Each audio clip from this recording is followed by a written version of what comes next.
تمہارا ہے، یہ جان بھی تمہاری ہے۔ مسلک اعلیٰ حضرت فیضان عرس بخاری، عرس بخاری، صاحب سجادہ حضور سیف ملت، نعرہ تکبیر، نعرہ رسالت، آل رسول اولاد غوث اعظم حضور سید شاہ امین القادری صاحب قبلہ منبر نور پہ جلوہ بار ہو گئے۔ آئیے عقیدت اور محبت کے ساتھ تقریر سنیے اور اپنی نسلوں تک یہ تقریر پہنچائیے، اس لیے کہ اپنے بچوں کو مالدار بنانا کمال نہیں ہے میرے بھائی، اپنے بچوں کو دیندار بنانا کمال ہے۔ جب سے کسی فقیر کی صحبت میں آئے ہیں لگ تو یہی رہا ہے کہ جنت میں آئے ہیں، آتا نہیں یقین تو تاریخ دیکھیے، اکثر نبی غریب کی دعوت میں آئے ہیں۔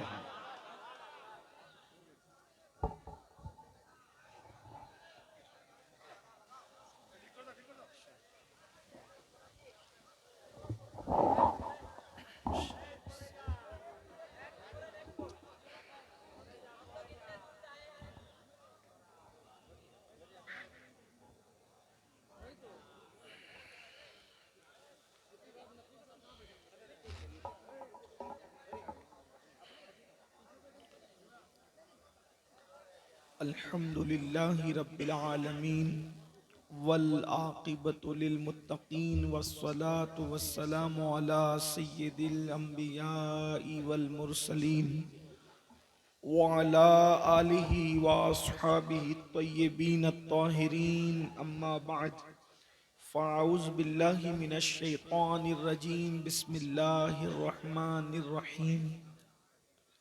قال النبی صلی اللہ تعالی علیہ وآلہ وسلم لا یؤمن احدکم حتی اکون احب الیہ من والدہ وولدہ والناس اجمعین۔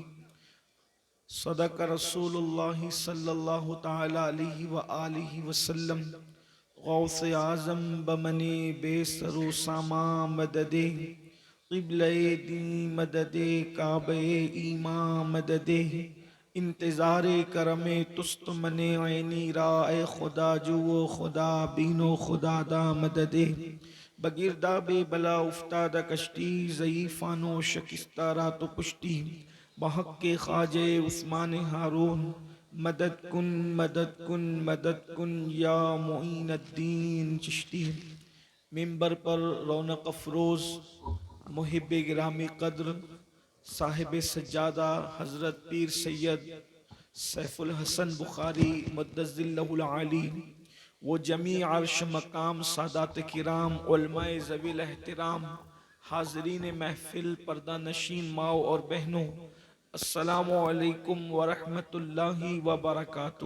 وعلیکم السلام ورحمۃ اللہ۔ انتہائی احترام و عقیدت کے ساتھ اپنے اور ساری کائنات کے مرکز عقیدت، انیس بے کساں چارہ ساز درد منداں، ہم غریبوں کے غم گسار، ہم فقیروں کی ثروت، شہر یار ارم، تاجدار حرم، نو بہار شفاعت، شب اسرا کے دولہا، نوشے بزم جنت، دانائے سبل، مولائے کل، ختم الرسل، خسرو خوباں، سیاح لامکاں، وجہ کن فکاں، در اللہ المکنون، سر اللہ المخزون، عالم ما کانا وما یکون، آب و گل انبیاء، جانو دل اصفیاء، مطلع ہر سعادت، مقطع ہر سیادت، خلاصہ کائنات، فخر موجودات، حضور احمد مجتبی محمد مصطفیٰ، ارواحنا فدا صلی اللہ تعالی علیہ وآلہ وصحبہ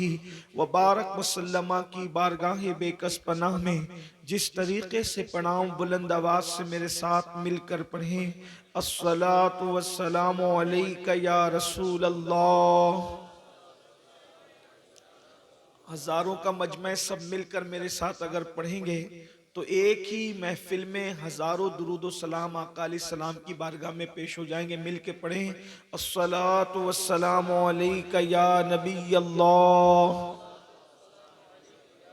الصلاۃ والسلام علیک یا حبیب اللہ، وعلی آلک واصحابک یا نور اللہ، صلی اللہ تعالی علیہ وسلم۔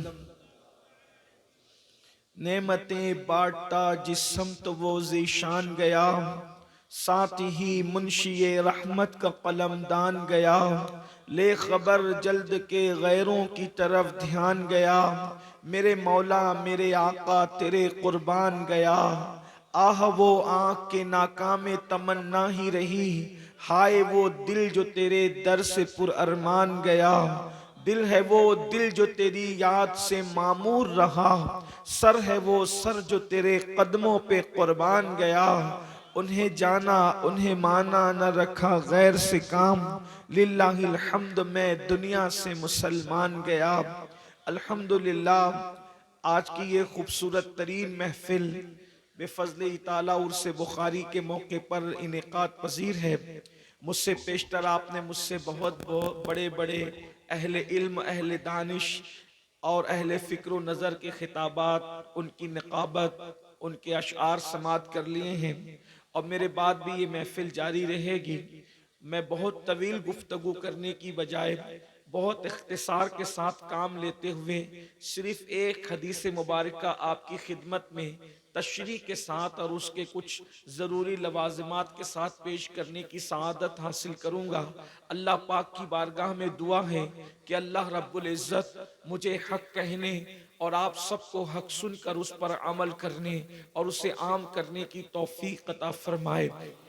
اس وقت ہر ماں باپ فکر مند ہے کہ یہ موجودہ جو دور ہے، یہ جو حالات ہیں، ان حالات میں ہمارے بچوں کے مستقبل کا کیا ہوگا۔ ہر ماں باپ کی ایک ہی فکر ہے، ہمارے بچوں کے کل کا، ان کے فیوچر کا کیا ہوگا، ان کے مستقبل کا کیا ہوگا۔ اس لیے کہ اگر مذہبی معاملات دیکھنے میں آ رہے ہیں تو ہمارے بچوں کا حال یہ ہے کہ وہ مذہب سے دور ہے۔ لوگ مذہب بیداری کی بات کرتے ہیں، معاذ اللہ لوگ مذہب سے بیزار نظر آ رہے ہیں، مذہب کے حوالے سے لوگ الگ الگ باتیں کرتے نظر آتے ہیں۔ تو مذہبی معاملے کے اندر ہماری قوم کے نوجوان دن بدن مذہب سے کوسوں دور نظر آتے ہیں۔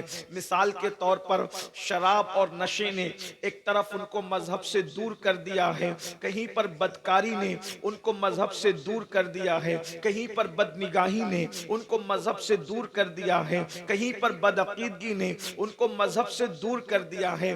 حالات یہ ہیں کہ جیتے جی بچے ماں باپ کا خیال نہیں کرتے تو مرنے کے بعد یہ مغفرت کی دعا کب کریں گے۔ اللہ اکبر، جو قوم 5 وقتہ نماز کا تصور تو دور کی بات ہے، جمعہ کی 2 رکعت پڑھ کر جو مسجد سے ایسے بھاگتے ہیں جیسے اسکول کی چھٹی ہونے پر اسکول کے بچے بھاگتے ہیں، جس قوم کا حال یہ ہو، وہ قوم سجدوں سے زمین کو کیسے آباد کرے گی۔ یہ حال مذہبی معاملات میں ہے، کوئی سود کا دھندا کر رہا ہے، کوئی جوئے کے دھندے کے اندر مصروف ہے، غرض کے دین اور مذہب کے حوالے سے کوئی فکر نہیں۔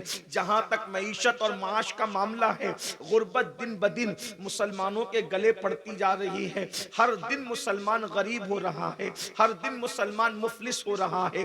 یاد رکھنا، اللہ کے رسول صلی اللہ علیہ وآلہ وسلم نے ارشاد فرمایا، غربت کبھی کبھی انسان کو کفر تک پہنچاتی ہے۔ دنیا کا منصوبہ ہے پہلے مسلمانوں کو غریب کرو اور اس کے بعد پھر روٹی دے کر ان کا ایمان چھینو۔ میرے پیارے آقا علیہ الصلوۃ والتسلیم کے پیارے دیوانوں، یہ جو پوری دنیا کے اندر کہیں جنگیں مسلط کی جا رہی ہے، فسادات کیے جا رہے ہیں، جو معاملات کیے جا رہے ہیں، آپ دیکھ لیں، ایک منظم سازش ہے، قوم مسلم کو غریب کر دیا جائے، قوم مسلم کو مفلس کر دیا جائے، اس لیے کہ سب کا ایمان بلال حبشی کی طرح تو نہیں ہو سکتا۔ اللہ اکبر، کہ غربت کی چکی میں پسنے کے بعد بھی اللہ خون تو بہا سکتے ہیں مگر ایمان کا سودا نہیں کر سکتے۔ اسی لیے تو آپ دیکھیں، سب سے زیادہ یہ بات کہنے کی نہیں، لیکن اگر جلسوں میں نہ کہیں تو پھر کہاں کہیں، آپ ہمیں ملتے کہاں ہیں۔ اللہ اکبر، سب سے زیادہ لوجوں میں اگر کسی کی بچیاں بک رہی ہے تو وہ کلمہ پڑھنے والوں کی بچیاں بک رہی ہے۔ اللہ اکبر، پوری دنیا کا سروے کر لیں آپ وجہ. اور اسی طریقے سے ارتداد کی جو لہر ہے، ارتداد اس کو کہتے ہیں کہ مذہب حق کو چھوڑ کر کے کسی غلط طرف چلے جانے کو ارتداد کہتے ہیں. بچیاں اگر ارتداد کی طرف جا رہی ہے، سب سے بڑی وجہ غربت ہے، سب سے بڑی وجہ مفلسی ہے. سگنلوں پر بیٹیاں اگر برقع پہن کر کے بھیک مانگ رہی ہے تو غربت اس کی سب سے بڑی وجہ ہے. اللہ اکبر. آنے والے دنوں کا مقابلہ کیسے کریں گے پتہ نہیں. آپ اور ہم رہیں گے یا نہ رہیں گے، لیکن ہماری قوم تو رہے گی، ہماری نسل تو رہے گی، ہمارے بچے تو رہیں گے. اللہ اکبر. حالات یہ ہیں کہ چپل اور جوتے سلنے والوں سے زیادہ علمی معیار قوم مسلم کا گر چکا ہے. بیت الخلا صاف کرنے والوں سے زیادہ علمی معیار قوم مسلم کا گر چکا ہے. یہ رونا ہے جو سب روتے ہیں. علاج کیا ہے؟ آخر ہم اپنے بچوں کو کیا دیں، کیا سکھائیں کہ ہمارے بچے دوسری قوموں کے شانہ بشانہ کھڑے رہیں؟ اس لیے کہ بیماری کا ڈنڈورا بہت پیٹ چکے ہیں، بیماری کا رونا بہت رو چکے ہیں. علاج کی طرف آئیں تو آئیے میں اب آپ کے سامنے علاج پیش کرتا ہوں. میں کون ہوتا ہوں علاج پیش کرنے والا؟ طبیب روحانی مصطفیٰ کریم رؤوف الرحیم صلی اللہ علیہ وآلہ وسلم نے علاج پیش کیا ہے. بہت لمبا چوڑا نہیں ہے، صرف 3 باتوں کی طرف حضور نے اشارہ فرمایا ہے. وہ 3 باتیں پڑھ کر میں اپنی گفتگو کو مکمل کروں گا. گفتگو طویل بھی ہوتی ہے تو لوگ بھول جاتے ہیں، اس لیے آپ کو گفتگو یاد رہے. میں اختصار سے کام لیتے ہوئے رخصت ہو جاؤں گا، لیکن آپ سب کی توجہ چاہتا ہوں.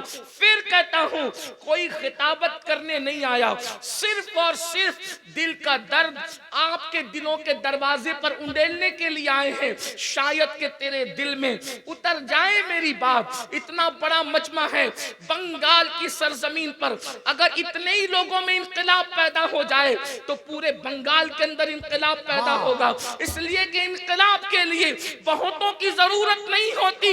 بدر میں 313 انقلابی تھے، اللہ اکبر. کربلا میں 72 انقلابی تھے، مگر اندازہ تو فرمائیں چند لوگوں کے بدلنے سے زمانے نے کیسا انقلاب دیکھا. اس لیے میری گزارش ہے توجہ کے ساتھ سننا. اور اگر آپ انجوائے کے لیے آئے ہیں، دل بہلانے کے لیے آئے ہیں تو پھر آپ کی اپنی مرضی ہے. لیکن اگر واقعی آپ درد دل سننے کے لیے آئے ہیں تو آئیے اپنے بچوں کو ہمیں 3 باتیں سکھانی ہوگی. اور میں نہیں کہہ رہا ہوں، اللہ کے رسول صادق و مصدوق مصطفیٰ کریم رؤوف الرحیم صلی اللہ علیہ وآلہ وسلم نے ارشاد فرمایا اپنی اولاد کو 3 باتیں سکھاؤ، اور 3 باتیں سکھانے کا حکم دیا. نمبر 1، اللہ کے رسول صلی اللہ علیہ وآلہ وسلم فرماتے ہیں اپنے بچوں کو اپنے نبی کی محبت پہلے نمبر پر سکھاؤ. اپنے بچوں کو اپنے نبی کی محبت پہلے نمبر پر سکھاؤ. اللہ اکبر. دیکھو 3 باتوں میں پہلی بات رسول اللہ کی محبت، حضور علیہ السلام کا عشق اپنے بچوں کو سکھاؤ. اللہ اکبر. مائیں اور بہنیں بھی یہاں پر موجود ہیں، میں ان سے بھی گزارش کرتا ہوں اگر چاہتے ہو کہ تمہارے بچے آگے چل کر کے بھیک نہ مانگے، تمہارے بچے رسوا نہ ہو، تمہارے بچے ذلیل نہ ہو، تمہارے بچے قوموں کی آنکھوں میں آنکھیں ڈال کر کے مقابلہ کر سکے، تمہارے بچے ایک ناقابل تسخیر قوت بن کر لوگوں کے سامنے ابھرے، تو اپنے بچوں کو عشق مصطفیٰ کا جام پلاؤ، محبت رسول کا جام پلاؤ. آپ سوچیں گے یہ عشق آخر کون سی چیز ہے، محبت رسول کیا چیز ہے؟ اللہ کے رسول فرما رہے ہیں اگر جینا ہے عزت کے ساتھ تو پہلے نمبر پر عشق رسول چاہیے، محبت رسول چاہیے. خدا کی عزت کی قسم عشق مصطفیٰ میں اتنی طاقت ہے کہ وزیر تو وزیر ہے، امیر تو امیر ہے، بادشاہ تو بادشاہ ہے. جس کے سینے میں عشق مصطفیٰ ہوتا ہے فرشتے بھی قبر میں اس کی تعظیم کرتے نظر آتے. تکبیر، نعرہ رسالت، مسلک اعلی حضرت. آپ بادشاہوں سے تعظیم وصول کرنا چاہ رہے ہو، وزیروں سے تعظیم وصول کرنا چاہ رہے ہو، آپ سیاسی لیڈروں سے تعظیم وصول کرنا چاہ رہے ہو، خدا کی عزت کی قسم جسے منکر نکیر کہتے ہیں اگر عشق والا سینہ دل میں لے جاؤ گے تو فرشتے بھی فرشتے بھی تعظیم کرتے نظر آئیں گے. میرے امام اہل سنت کے امام کہتے ہیں نکیرین کرتے ہیں تعظیم میری, نکیرین کرتے ہیں تعظیم میری, فدا ہو کے تجھ پہ یہ عزت ملی ہے.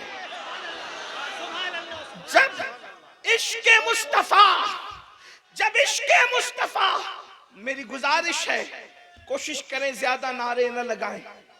تو میں نعرے کا مخالف نہیں, ٹائم بچا دیتا کہ شبیر بھائی کو زیادہ وقت مل جائے, تھوڑا سا ٹائم بچا دیں, اس لیے کہ مجھے اس کا خیال رہتا ہے کہ مجھ سے پہلے جو آئے ہیں وہ بھی میری ہی طرح مہمان ہے, اور میرے بعد جو آنے والے ہیں وہ بھی میری ہی طرح مہمان ہے. کسی کی حق تلفی نہ ہو, اس لیے میری گزارش ہے ٹائم بچائیں, صرف سن لیں گے آپ. کہیں بہت زیادہ ضرورت ہو تو الگ بات ہے, ورنہ مجھے